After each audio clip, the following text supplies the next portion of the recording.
মাঝরাত ঢাকার রাজপথগুলো অদ্ভুত এক নিস্তব্ধতায় ডুবে আছে। ল্যাম্পপোস্টের হলুদ আলোয় মাঝে মাঝে দু একটি পুলিশের টহল গাড়ি সাইরেন বাজিয়ে ছুটে যায়, কিন্তু সেই শব্দ যেন কোনো গভীর ষড়যন্ত্রের ফিসফিসানিতে ঢাকতে পারে না। এই শহরের কোনো এক অভিজাত এলাকায় শীতাতপ নিয়ন্ত্রিত কাচের দেয়ালের ওপাশে বসে কিছু মানুষ ছক কষছে।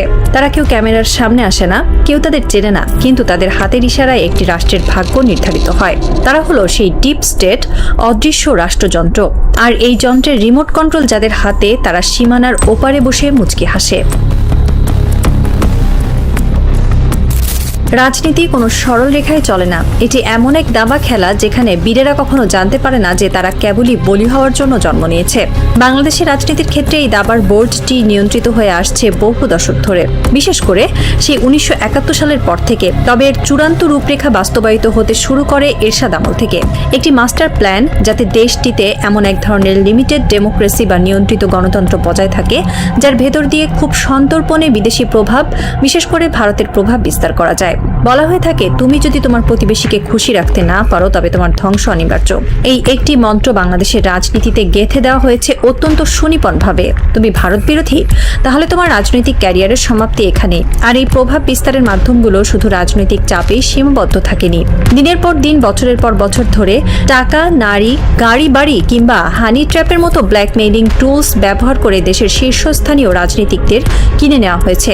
তারা এমন একটি সংসদ চায়, এমন একটি সরকার চায় যারা হবে পুরোপুরি নির্ভরশীল, এমন এক পুতুল সরকার যাদের সুতো বাঁধা থাকবে দিল্লির সাউথ ব্লকে। আর এই সিস্টেমের বিরুদ্ধে যেই দাঁড়াতে চেয়েছে তাকেই সরিয়ে দেওয়া হয়েছে।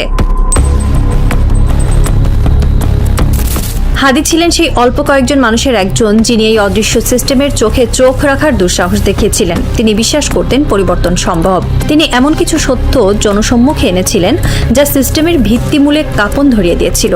কিন্তু হাদি জানতেন না যে সংসদে তিনি যাওয়ার স্বপ্ন দেখছিলেন সেখানে তার মতো মানুষের জন্য কোনো প্রবেশদ্বার রাখা হয়নি। বাংলাদেশের সংসদ সাধারণ মানুষের প্রতিনিধিত্ব করার জন্য তৈরি হয়নি, এটি তৈরি হয়েছে এক বিশেষ অভিজাত শ্রেণীর স্বার্থ রক্ষার জন্য। হাদি চ্যালেঞ্জ করেছিলেন সেই এস্টাবলিশমেন্টকে।